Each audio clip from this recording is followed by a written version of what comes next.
Hello बेटा, जय Shri Krishna, good morning, good afternoon, good evening, good night ना कहूँ गुड नाइट तमे लोग कहता हशो सर गुड नाइट ना कहूँ। हाँ ओके बेटा, चालू करिए આપણે આગળના વિડીયોમાં આગળના લેક્ચરમાં 7.4 છેલ્લી 5 મિનિટમાં છેલ્લી 4 મિનિટમાં 7.4 વૈકલ્પિક એક્ઝામ્પલ નંબર 1 વૈકલ્પિક જે લખેલું છે એનો મિનિંગ મેં તમને કહ્યું હતું કે પરીક્ષાના દૃષ્ટિકોણથી લીધેલ નથી, પણ પરીક્ષાના દૃષ્ટિકોણથી લીધેલ નથી પણ આપણે પરીક્ષાના દૃષ્ટિકોણમાં છે એવું માનીને જ આપણે શીખવાનું છે। હા થોડો અઘરો ખરો પણ એટલો બધો અઘરો નહીં, હા એ હું તમને લોકોને મસ્ત કરાવીશ। ઓકે, પણ તમને મેં એવું કહ્યું હતું કે તમને ભલે 4 સ્ટેપ આવડે, 2 સ્ટેપ આવડે, 3 સ્ટેપ આવડે, તમે ગણવાનો ટ્રાય કર્યો ખરો બેટા? કર્યો? અને જો હા okay fine, very good, okay let's start 7.4 example number 1। Okay start. ધારો કે ए અને बी એ બેને જોડતો રેખાખંડ દોરું છું, સમજો બેટા, ए અને बी એને જોડતો રેખાખંડ આ દોરું છું, આ ए અને बी એને જોડતો રેખાખંડ, this is A 2 - 2, this is B 3 7, આ બેને જોડતો ए અને बी આ બેને જોડતો રેખાખંડ, ક્લિયર? હવે રકમ તમે લોકોએ વાંચેલી છે, તમે લોકોએ ટ્રાય કરેલો છે। હવે આ રેખા ખરી ને, આ રેખા એ આ જે રેખા ખરી ને એ એને છેદે છે, એને છેદે છે। કોણ? રેખા, આ રેખા એ આ બેને જોડતા રેખાખંડને છેદે છે, વિભાજન કરે છે, છેદે છે। કયા ગુણોત્તરમાં છેદે છે એ આપણે કહેવાનું છે। હા જોજો બેટા, આ રેખા આ રેખા રેખા કઈ? 2x + y - 4 = 0। આ રેખાખંડ AB ને છેદે છે। ઓકે, ધારો કે 2x + y - 4 = 0 એ રેખાખંડ AB ને, આ રેખા અથવા એવું પણ લખી શકાય, આ 2x + y - 4 = 0, આવું પણ ચાલે। હા 2x + y - 4 = 0 પરનું બિંદુ P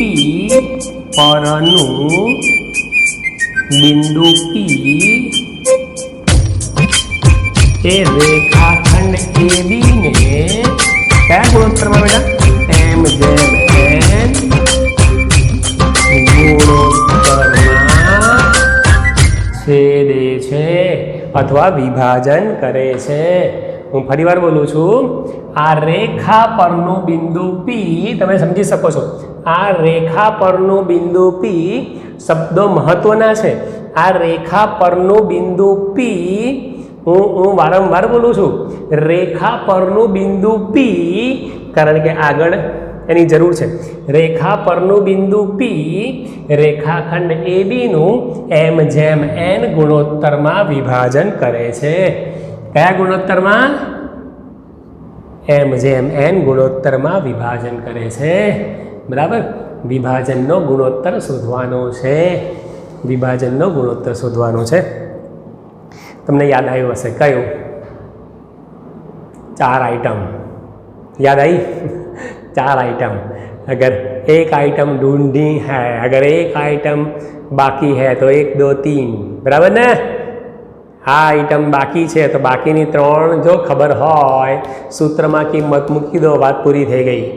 विभाजन गुणोत्तर m/n जो शोधवानो होय तो x1 y1 खबर है, x2 y2 खबर है, विभाजन करता बिंदु P एना याम खबर नहीं।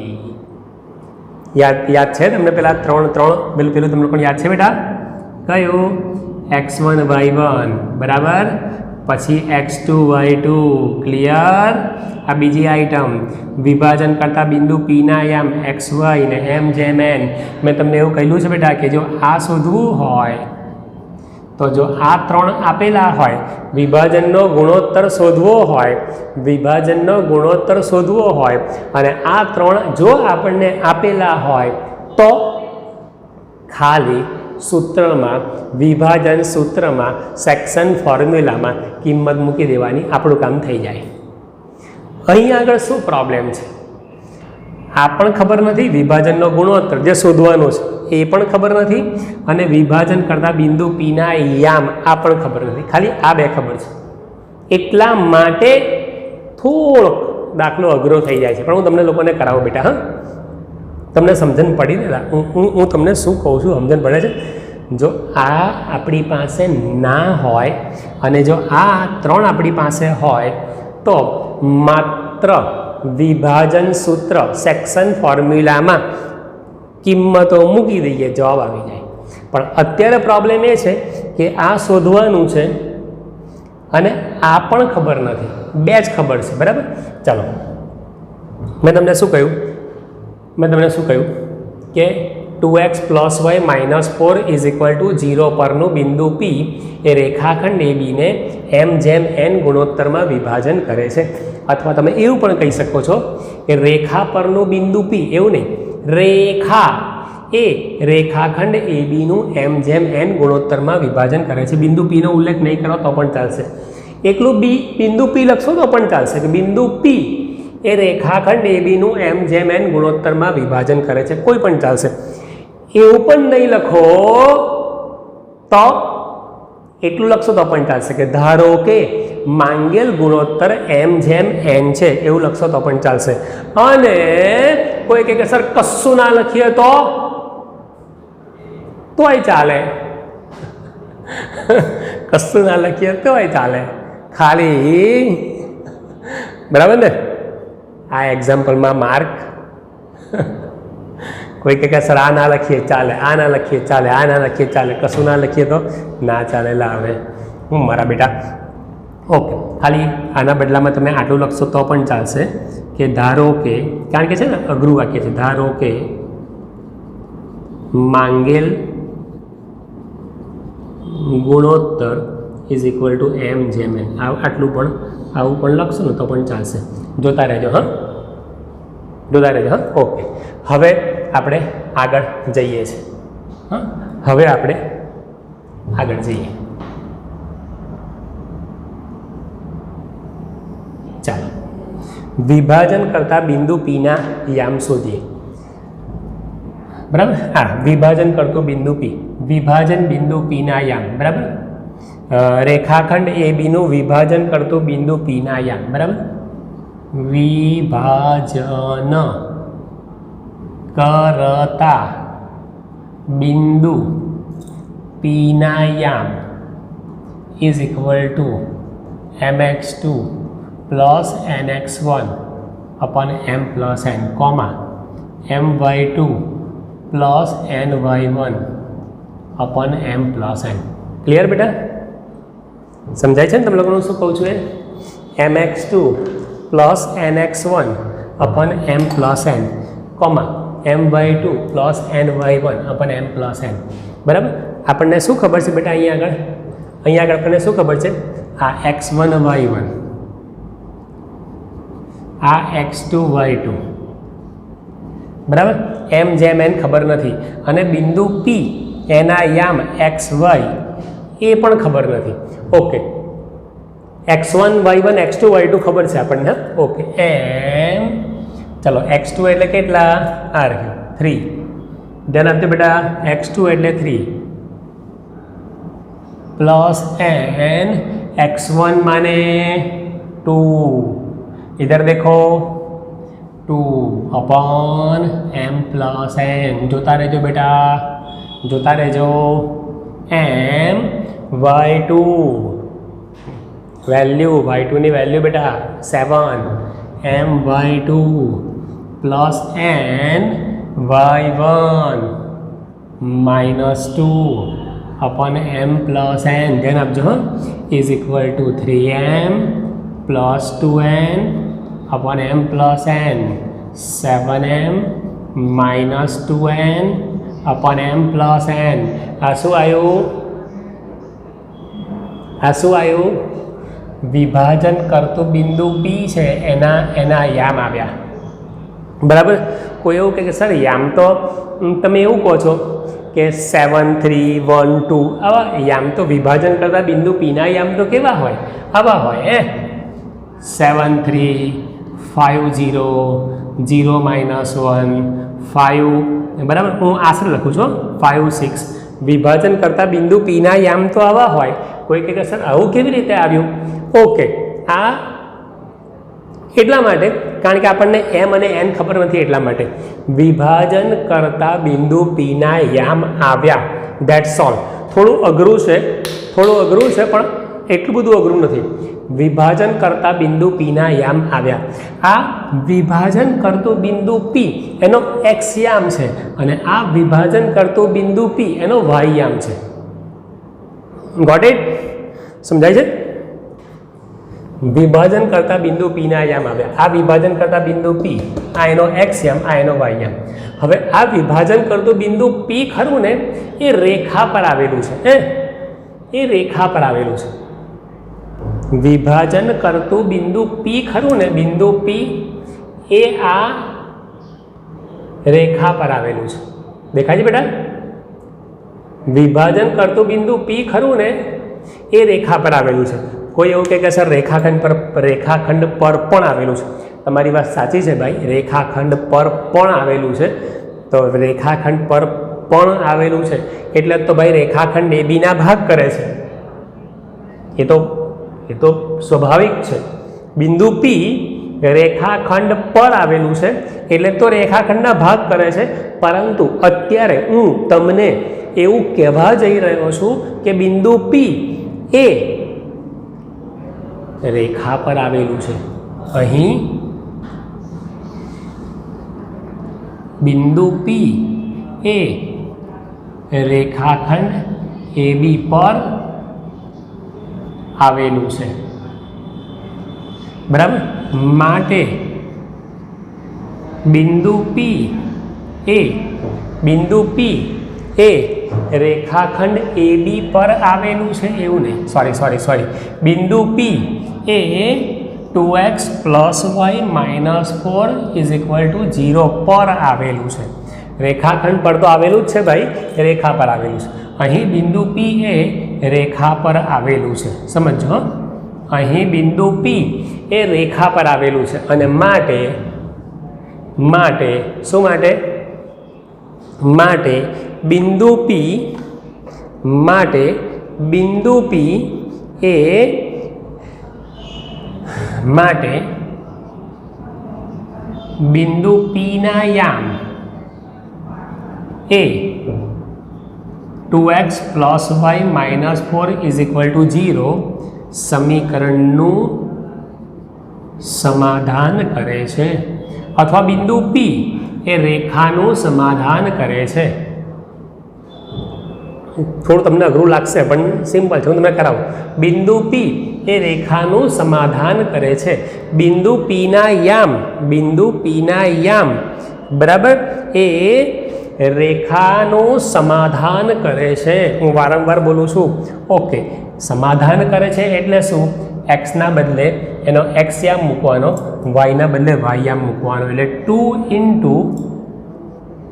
3m plus 2n upon m plus n plus y ना बदले 7m minus 2n upon m plus n minus 4 is equal to 0।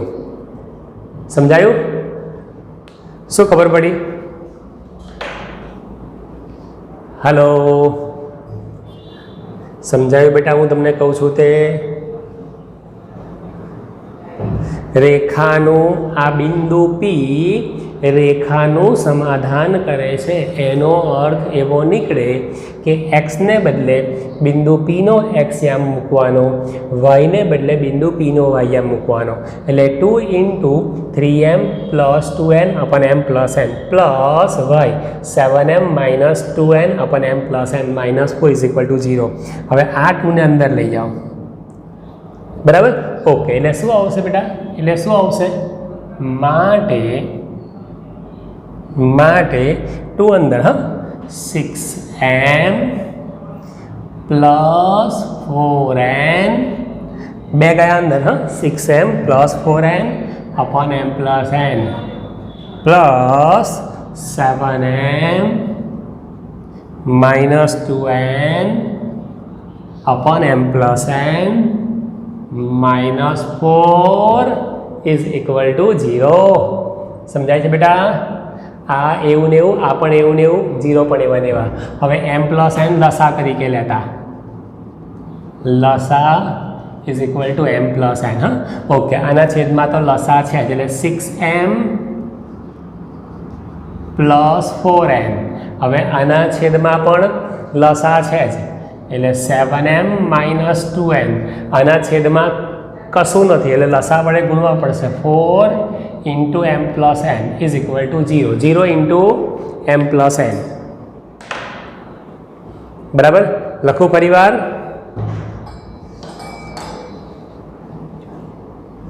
લખું ફરીવાર બેટા? જો ફરીવાર,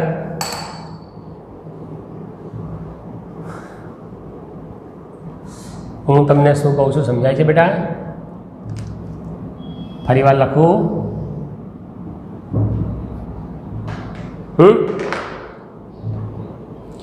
m + n લસા તરીકે લેતા એટલે આના છેદમાં તો m + n છે. હું ફરીવાર બોલું છું, ફરીવાર પૂછ્યું, ફરીવાર લખું છું. 6m + 4n આના છેદમાં લસા છે એટલે કશું ગુણવાની જરૂર નથી. આના છેદમાં પણ લસા છે, કશું ગુણવાની જરૂર નથી. -4. હવે છેદમાં ઓલરેડી કશું નથી તો છેદને લસા જેટલો બનાવવો પડશે એટલે 4 × m + n અને 0 × m + n. સમજણ પડી?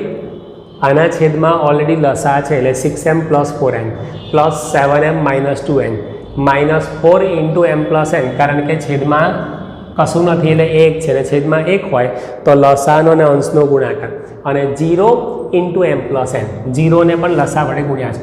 ઓકે, માટે 6m + 4n + 7m - 2n -4m. સમજાય છે આ બંને અંદર? બરાબર. -4m, હા, -4m -4n = 0. ફરી એકવાર 6m + 4n + 7m - 2n -4m -4n = 0. Therefore 1 2 3. બરાબર. 6m - 4m એટલે 2m અને 2m + 7n એટલે 9m. અથવા તો તમે એવું પણ કહી શકો છો કે 6m + 7m એટલે 13m. 13m - 4m એટલે 9m. બરાબર.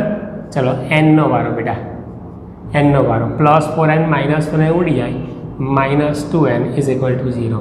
અને આ બાજુ માટે 9m = 2n. આ n ને આ બાજુ, આ 9 આ બાજુ માટે m/n = 2/9. માટે n ને ઉપર મોકલી આપો. m જેમ n = 2/9. આ ગુણોત્તર આવી ગયો. આમ જવાબ આવી ગયો. આમ માંગેલ ગુણોત્તર = 2:9. 2/9. આ આપણો દાખલો પૂરો થઈ ગયો છે ને? સરસ. આખો જવાબ લખશો તો વધારે સારું લાગશે. આમ માંગેલ ગુણોત્તર આખો જવાબ લખશો વધારે સારું લાગશે કે રેખા આ બેને જોડતા રેખાખંડનું 2/9 ગુણોત્તરમાં વિભાજન કરે છે. આ રેખાખંડનું 2/9 ગુણોત્તરમાં વિભાજન કરે છે. હલો, કંટાળી ગયા બેટા? ના ને? નહીં કંટાળે ને બેટા? જો ફરી વાર સમજાવી દઉં,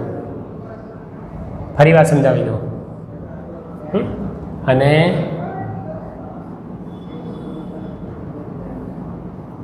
બસ કરાવું ને? જો ફરી એકવાર આપણે ચાલુ પડી જઈએ. લાલાસર કાયમ ચાલુ પડી જ જાય છે ને, બીજી વાર ત્રીજી વાર. ચાલો, રેખા, આ રેખા 2x + y - 4 = 0 નામની રેખા, એ રેખા શું કરે છે? આ બે બિંદુઓને જોડતો રેખાખંડ, બરાબર, એને છેદે છે, એનું વિભાજન કરે છે. સમજાઈ ગયું? આ રેખા આ બેને જોડતા, આ બે બિંદુઓને જોડતો રેખાખંડ આ રહ્યો, એને છેદે છે, એને વિભાજન કરે છે. કયા ગુણોત્તરમાં વિભાજન કરે છે? વિભાજનનો ગુણોત્તર શોધવાનો. બસ એ આપણું કામ. બરાબર? ઓકે. હવે શું કરવાનું? ધારો કે આખું લખવાનું છે. ધારો કે 2x + y - 4 = 0 પરનું બિંદુ P એ રેખાખંડ ABનું m/n ગુણોત્તરમાં વિભાજન કરે છે.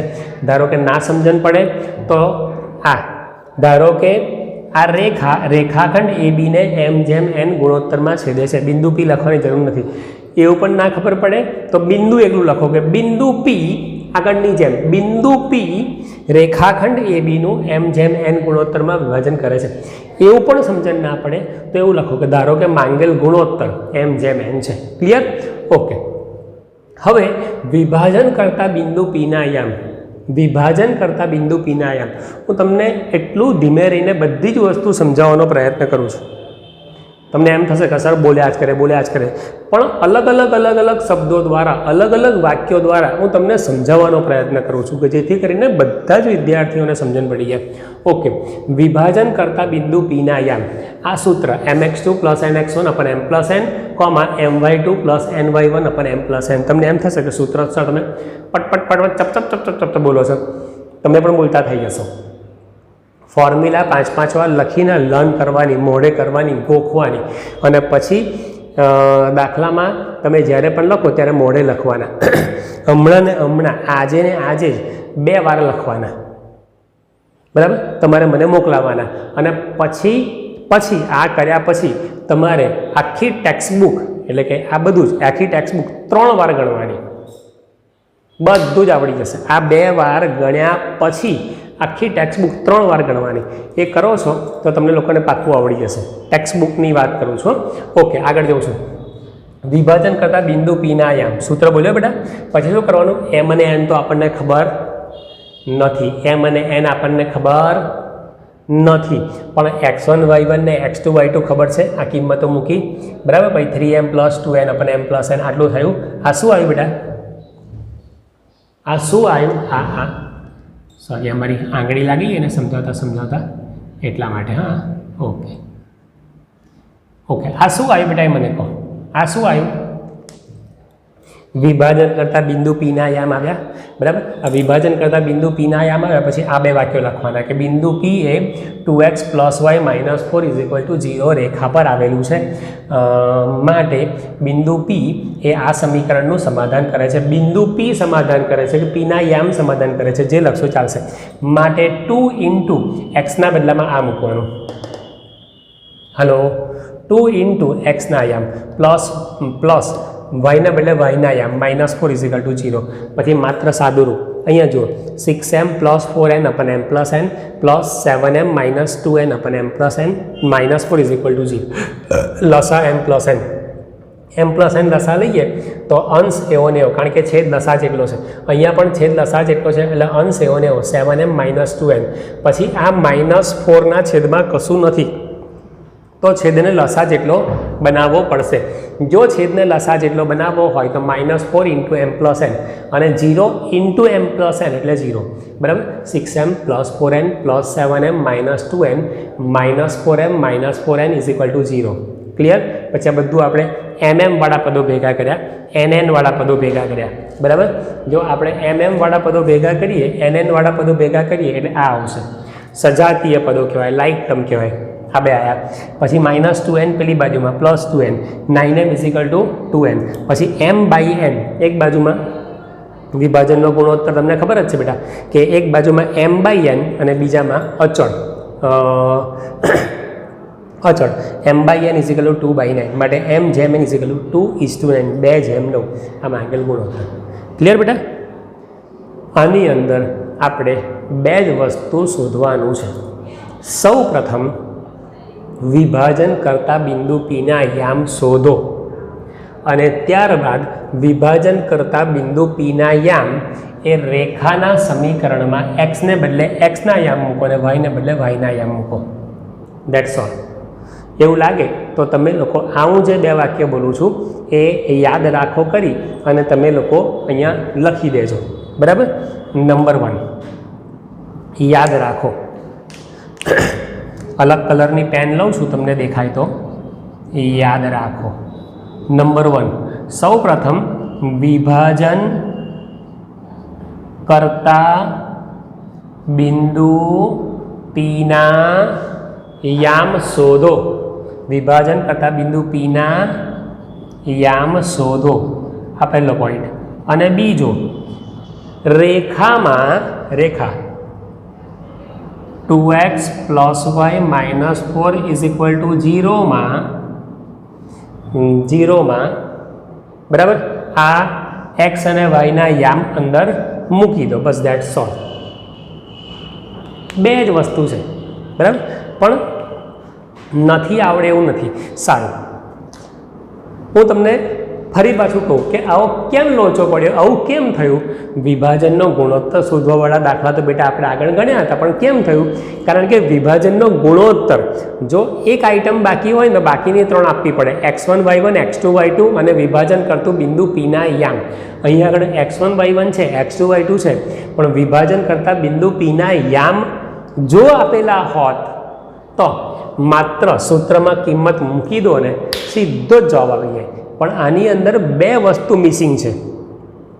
વિભાજન કરતા વિભાજન નો ગુણોત્તર પૂછ્યો છે અને વિભાજન કરતા બિંદુ પીના યામ ખબર નથી. એટલે there are 2 points are missing. બે આઈટમ મિસિંગ છે. એટલા માટે બરાબર, એટલા માટે આ કરવું પડ્યું. બરાબર? અહીંયા બેટા આપણે આ દાખલો મેં તમને ઘણો ખરેખર ડિટેલમાં સમજાવવાનો પ્રયત્ન કર્યો છે. બરાબર? બે વસ્તુ યાદ રાખવાની. નંબર 1 વિભાજન કરતા બિંદુ પીના યામ શોધવાના અને એ પીના યામ આ સમીકરણની રેખાવાળા સમીકરણમાં મૂકવાના. અટકું બેટા અહીંયા આગળ. બરાબર? આપણો 7.4 નો પહેલો દાખલો પૂરો થયો. બરાબર?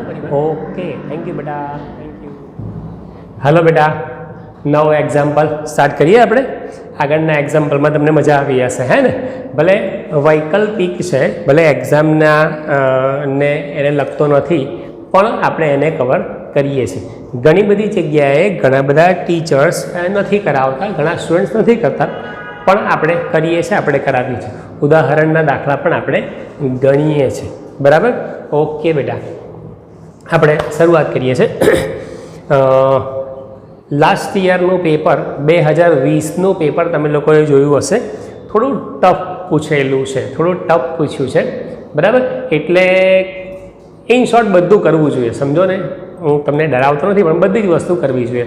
અને હું તમને બધા જ એક્ઝામ્પલ, ટેક્સ્ટબુકના એક્ઝામ્પલ, બધી એક્સરસાઇઝ, બધા સ્વાધ્યાય ઉદાહરણ સાથે એકદમ ડિટેલમાં કરાવીશ. પ્લસ એક્સ્ટ્રા એક્ઝામ્પલ્સ જે બધા અલગ અલગ ઓથરના, અલગ અલગ લેખકના, અલગ અલગ પ્રેક્ટિસ બુકોના જે આપણે કરીએ છીએ એ પણ હું તમને કરાવીશ.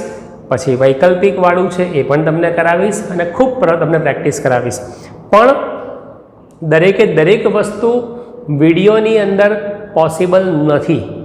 બરાબર? બધી જ વસ્તુઓ વિડીયોમાં પોસિબલ નથી. તો એ હું તમને ડાયરેક્ટ કરાવીશ, ફિઝિકલ કરાવીશ, તમને હું થોડા દાખલા ગણવા માટે આપીશ અને ડિફિકલ્ટી ઓનલાઈન સોલ્વ કરાવીશ, કાં તો તમને રૂબરૂ બોલાવીને જ્યારે સમય સેટ થશે ત્યારે. બરાબર? ઓકે, ચાલો અત્યારે આપણે ચાલુ કરીએ 7.2 અને એક્ઝામ્પલ નંબર 8. આ 1, 2, 3 અને 4, આ 4 એ સમાંતર બાજુ ચતુષ્કોણના ક્રમિક શિરોબિંદુઓ છે. 1, 2, 3 અને 4 એ સમાંતર બાજુ ચતુષ્કોણના ક્રમિક શિરોબિંદુઓ છે. સમજવાનો પ્રયત્ન કરજો. 1, 2, 3 અને 4 એ સમાંતર બાજુ ચતુષ્કોણના ક્રમિક શિરોબિંદુઓ છે. તો x અને y ની કિંમત શોધો. 1, 2 મેં પહેલું બિંદુ અહીં મૂક્યું. 1, 2, 4y, x6 અને 3, 5 ક્રમિક શિરોબિંદુઓ છે. ક્રમિક 1, 2, 1, 2, 4y x6 અને 3 5 બરાબર 1 2 4y x6 3 5 આમથી આમ અહીંથી શરૂઆત કરી પહેલું બિંદુ અહીં મૂકી અને તમે આમ પણ જઈ શકો છો બરાબર કોઈ એવું પણ કહી શકે કે સર મારે 1 2 અહીં મૂકવું છે પહેલું બિંદુ અહીં મૂકવું છે પછી મારે આમ જવું છે તો પણ ચાલે અને અહીં મૂકીને મારે આમ જવું છે તો પણ ચાલે કોઈ પણ 4 શિરોબિંદુઓ જે છે કોઈ પણ જગ્યાએ તમે 1 2 મૂકી અને ક્રમિક જવાનું છે આમ કાં તો આમ બરાબર okay once again 1 2 4y x6 અને 3 5 4 ક્રમિક શિરોબિંદુઓ છે ક્રમમાં આવતા શિરોબિંદુઓ છે તેના વડે બનતો ચતુષ્કોણ સમાંતર બાજુ ચતુષ્કોણ છે તેના વડે બનતો ચતુષ્કોણ સમાંતર બાજુ ચતુષ્કોણ છે બરાબર તો x અને y ની કિંમત શોધો આની આગળ આપણો લેક્ચર નંબર મને ખ્યાલ નથી પણ આની આગળ આઈ થિંક કદાચ 7મો 8મો નંબર હશે લેક્ચર નંબર 7 લેક્ચર નંબર 8 હશે એની અંદર આશરે કહું છું એની અંદર ચતુષ્કોણના પ્રકારમાં મેં તમને આની નોંધ કરાવી છે ચતુષ્કોણના પ્રકારમાં એમાં સમાંતર બાજુ ચતુષ્કોણ માટે મેં તમને 2 માહિતી કહી છે કે તેની સામસામેની બાજુઓ સમાંતર અને સરખી અને બીજું તેના વિકર્ણો પરસ્પર દુભાગે છે 2 ગુણધર્મો આપણે એના યાદ રાખવાના છે સમાંતર બાજુ ચતુષ્કોણના 2 ગુણધર્મો યાદ રાખવાના છે નંબર 1 તેની સામસામેની બાજુઓ સમાંતરને અત્યારે આપણે ટચ કરતા નથી સમાંતરને મારો ગોલી સમાંતરને જવા દો સામસામેની બાજુઓ સરખી અને વિકર્ણો પરસ્પર દુભાગે છે 2 વાક્યો યાદ કરવાના છે અહીં આગળ x અને y ની કિંમત શોધવા માટે વિકર્ણો પરસ્પર દુભાગે છે એ આપણે યાદ કરવાનું છે બરાબર રકમ એકવાર બેટા ફરીવાર જોઈ લો અને પછી આપણે શરૂઆત કરીએ શું આપેલું છે રકમ એકવાર જોઈ લો શું આપેલું છે 4 1 2 3 4 શિરોબિંદુઓ સમાંતર બાજુ ચતુષ્કોણના ક્રમિક શિરોબિંદુઓ છે તો x અને y શોધો હું તમને ખાસ કરીને રકમ પર સ્ટેટમેન્ટ પર વિધાન પર હું બહુ ભાર આપું છું કારણ કે એમાંથી આપણને ઘણી બધી વસ્તુઓ ત્યાં જ શીખવા મળી જાય મેં તમને કહ્યું હતું 2 વસ્તુ ખાસ જોવાની શું આપેલું છે શું શોધવાનું છે બરાબર શું આપેલું છે અને શું શોધવાનું છે આ 2 વસ્તુ અને ઘણી બધી વાર હું અહીંયા લખું પણ છું કે શું આપેલું છે શું શોધવાનું છે ક્લિયર અને પછી એમાં કયા સૂત્રનો ઉપયોગ થાય અને કેવી રીતે ગણવાનો આટલી વસ્તુ મગજમાં પહેલાં ગોઠવી દેવાની ઓકે 4 બિંદુઓ શિરોબિંદુઓ વડે બનતો ચતુષ્કોણ સમાંતર બાજુ છે હું નામ આપી દઉં છું એ નામ એમણે આપ્યા નથી હું આપી દઉં છું બી સી અને ડી ધારો કે એને નામ આપું છું એ 1 2 ને નામ આપું છું એ બીને 4y ને નામ આપું છું બી પછી 3 5 ને નામ x6 ને નામ આપું છું સી અને 3 5 ને નામ આપું છું ડી બરાબર ચતુષ્કોણ ABCD ચતુષ્કોણ અહીં ચતુષ્કોણ ABCD સમાંતર બાજુ ચતુષ્કોણ છે ક્લિયર બેટા સંભળાય છે સમાંતર બાજુ ચતુષ્કોણ છે માટે તેના વિકર્ણો પરસ્પર દુભાગે છે વિકર્ણો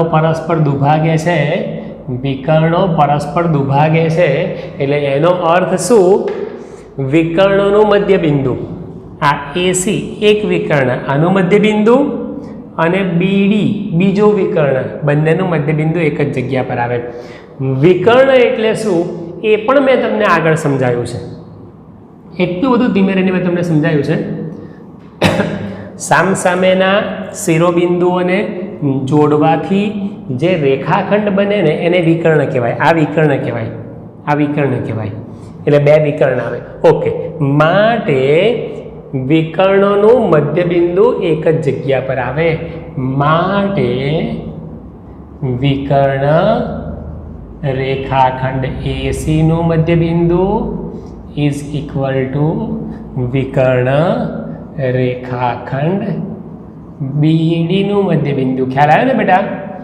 બંને વિકર્ણનું મધ્યબિંદુ એક જ જગ્યા પર છે. ઓકે, ચલો હવે એસીનું મધ્યબિંદુ એટલે હવે મધ્યબિંદુના યામને આપણે યાદ કરવા પડશે. વિકર્ણ એસીનું મધ્યબિંદુ, વિકર્ણ એસી આ રેખાખંડનું મધ્યબિંદુ શોધવું હોય તો એ અને સી આ જે બે બિંદુઓ ખરા ને એના યામ પર આપણે ફોકસ કરવાનું. એ અને સી બંને, એ અને સી બંનેના એક્સ યામ, બંનેના વાય યામ, એ અને સી બંનેના યામને ફોકસ કરો. એનું સૂત્ર યાદ કરો, x1 + x2/2, y1 + y2/2. Side પર લખવું હોય તો લખો, નહીં લખો તો પણ ચાલશે. મધ્યબિંદુના યામનું સૂત્ર. ઓકે, વિકર્ણ એસી એ અને સી બંનેના યામને યાદ કરો. આ રહ્યા, બરાબર? તો બંનેના એક્સ યામોનો સરવાળો by 2, 1 + x/2, x1 + x2/2, y1 + y2/2, 2 + 6/2 is equal to BD. Same વિકર્ણ બીડીનું મધ્યબિંદુ, બી અને ડીના બિંદુઓને ફોકસ કરો. બી અને ડીના બિંદુઓને જુઓ, જોયું? એક્સ યામોનો સરવાળો બાય 2, ત્યાં જુઓ એક્સ યામોનો સરવાળો બાય 2 અને વાય યામોનો સરવાળો બાય 2. હા, એક્સ યામોનો સરવાળો બાય 2, વાય યામોનો સરવાળો બાય 2, બરાબર? રેખાખંડ બીડીનું મધ્યબિંદુ. ઓકે, એટલે 4 + 3/2,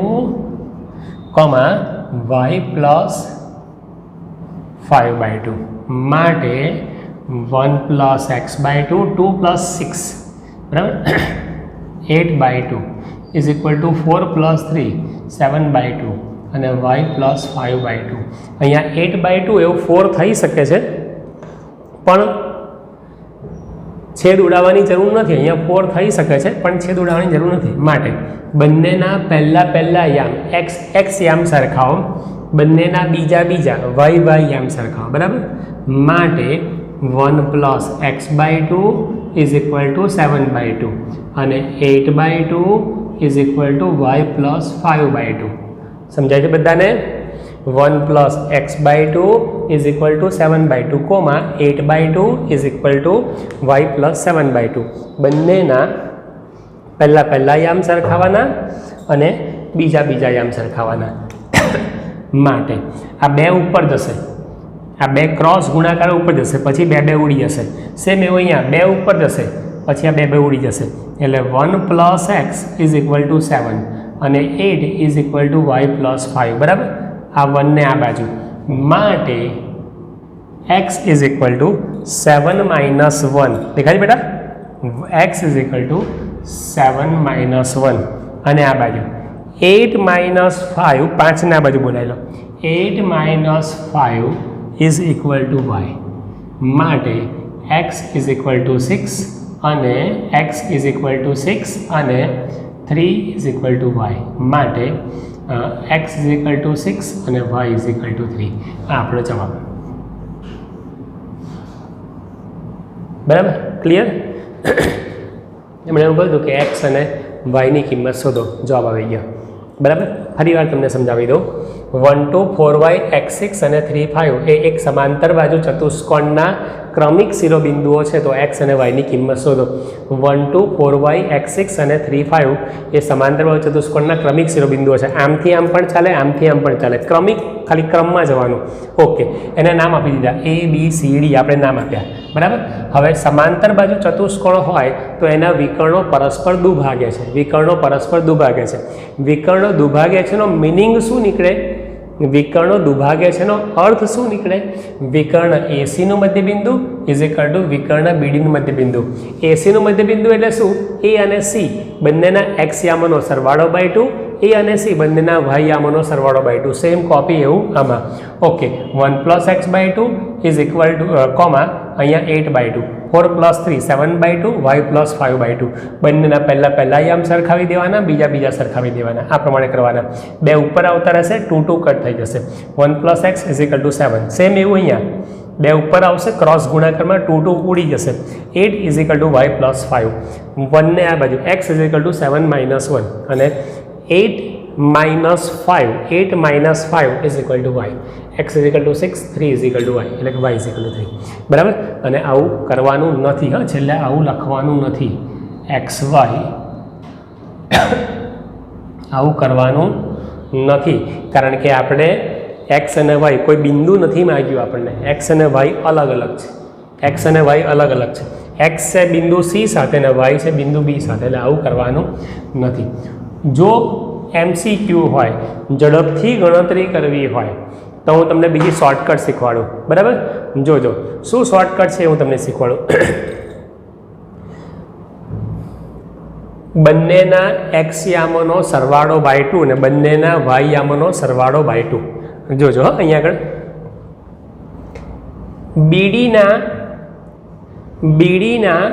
બીડીના x યામોનો સરવાળો, બિંદુ બી બિંદુ ડી બંનેના x યામોનો સરવાળો બાય 2 ના કરશો. બાય 2 ઉડી જવાના છે. બરાબર. માત્ર 4 + 3 કેટલા થાય? 7 થાય. હલો, 4 + 3 7 થાય. અહીંયા 1 અને જો હું અહીંયા 6 મૂકું તો 7 થઈ જાય. 4 + 3 7. 1 જો અહીંયા હું 6 મૂકું તો 7 થઈ જાય. જવાબ આવી ગયો ભાઈ. એક્સની વેલ્યુ 6. કોઈ કહે કે સર વાય માટે કરો, અહીં ના જોશો, કરો. A અને C બંનેના y યામોનો સરવાળો અને B અને D બંનેના y યામોનો સરવાળો સરખો થાય. ખરો ને? 6 + 2 8 થયા. A અને C બંનેના y યામોનો સરવાળો, B અને D બંનેના y યામોનો સરવાળો. બરાબર. કેટલા થયા? 8. 5 તો અહીંયા 3 મૂકું તો 8 થઈ જાય.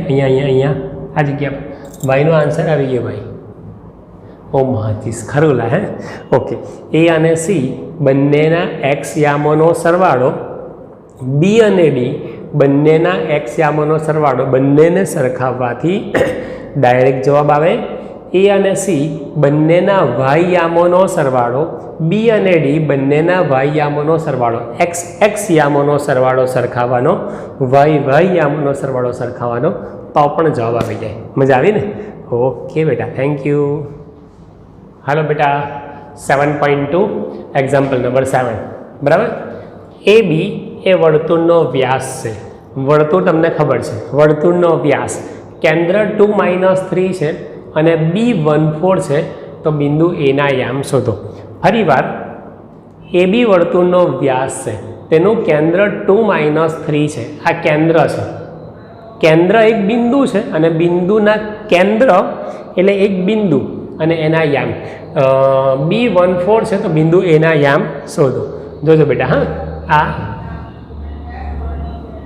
આ વર્તુળ તમે લોકો રકમ પણ સાથે સાથે જોતા રહેજો. હા, રેખાખંડ AB એ વર્તુળનો વ્યાસ છે. ક્લિયર? કેન્દ્ર 2 - 3 છે. કેન્દ્ર 2 - 3 છે. કેન્દ્રને દાખલા તરીકે હું C નામ આપું છું. કેન્દ્રને એને હું C નામ આપું છું. બરાબર. કેન્દ્ર છે 2 - 3, B14. બરાબર. બિંદુ A ના યામ શોધો. ક્લિયર? રકમ બેટા એકવાર જોઈ લો તમે લોકો, તમને ખ્યાલ આવશે. રકમ પર, પર્ટિક્યુલર રકમ પર ફોકસ કરો. રકમ જોશો ને તમને. AB વર્તુળનો વ્યાસ છે. દેખાય છે?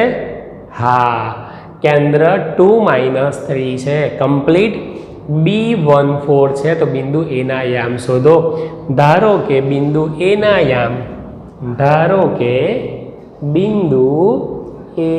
યામ, XY છે. બરાબર. સમજાય છે? ધારો કે બિંદુ A ના યામ,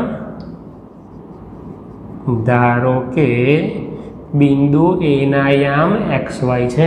એવું આખું લખો તો પણ ચાલે. બિંદુ A ના યામ XY છે અથવા AXY છે એટલું પણ ચાલશે. બરાબર. બિંદુ A ના યામ XY છે અથવા AXY છે. બરાબર. ઓકે. હવે એવું આપણે કહી શકીએ, this is x1 y1, this is x2 y2. અને આ એનું મિડલ પોઈન્ટ. હવે હંમેશા વર્તુળનું કેન્દ્ર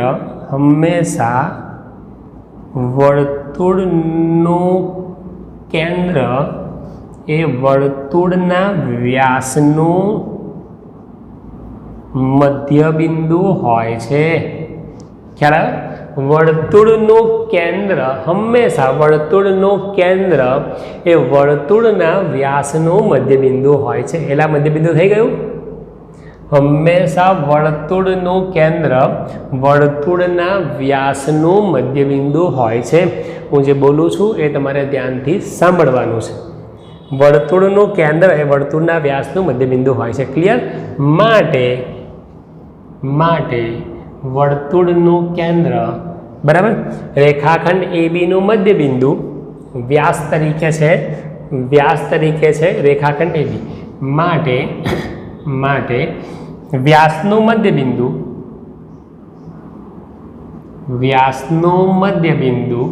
એટલે કે વર્તુળનું કેન્દ્ર જે આ છે એ જ આ છે આ લખશો કાં તો આ લખશો, બેમાંથી એક પણ ચાલશે. બરાબર? ઓકે, ચલો. વ્યાસનું મધ્યબિંદુ એટલે રેખાખંડ એબીનું મધ્યબિંદુ. રેખાખંડ એબીનું મધ્યબિંદુ માટે રેખાખંડ એબીનું મધ્યબિંદુ ઇઝ ઇક્વલ ટુ વર્તુળનું કેન્દ્ર 2 - 3. બરાબર? ઓકે, એબીનું મધ્યબિંદુ એટલે હમણાં મેં તમને કહ્યું કે x1 + x2/2, y1 + y2/2. અહીંયા સૂત્ર લખવું હોય તો લખો. આગળ મેં લખ્યું નહોતું, જાણી જોઈને લખ્યું નહોતું. રેખાખંડ એસીનું મધ્યબિંદુ, રેખાખંડ બીનું મધ્યબિંદુ 2 વાર સૂત્ર લખવાનું હતું. એમાં તમે કન્ફ્યુઝ થયા હતો. એટલા માટે મેં તે વખતે મધ્યબિંદુના સૂત્રના યામ લખ્યા નહોતા. અહીંયા મધ્યબિંદુના સૂત્રના યામ લખું છું. નહીં લખો તો પણ ચાલશે. Okay, x1 + x2/2, y1 + y2/2 is equal to 2 - 3. આગળ મધ્યબિંદુના સૂત્રના યામ લખ્યા નહોતા. અહીંયા લખું છું. એવું લાગે તો પાછળ લખી દેવાના. ચાલો, હવે આને આપણે x1 y1 કહેવાનું, આને આપણે x2 y2 કહેવાનું. બરાબર? This is x1 y1 and this is x2 y2. બરાબર? એટલે x + 1 x1 + x2 x + 1/2 અને y1 y + 4/2 is equal to 2 - 3. પહેલાં યામ સરખાવી દો. x + 1/2 ઇઝ ઇક્વલ ટુ 2 અને y + 4/2 ઇઝ ઇક્વલ ટુ -3. બેને ઉપર લઈ જાઓ. x + 1 is equal two 4, y + 4 is equal to -6. x is equal two 4 - 1 અને y ઇઝ ઇક્વલ ટુ -6 - 4 -10. બરાબર? આમ બિંદુ એના યામ બિંદુ એના યામ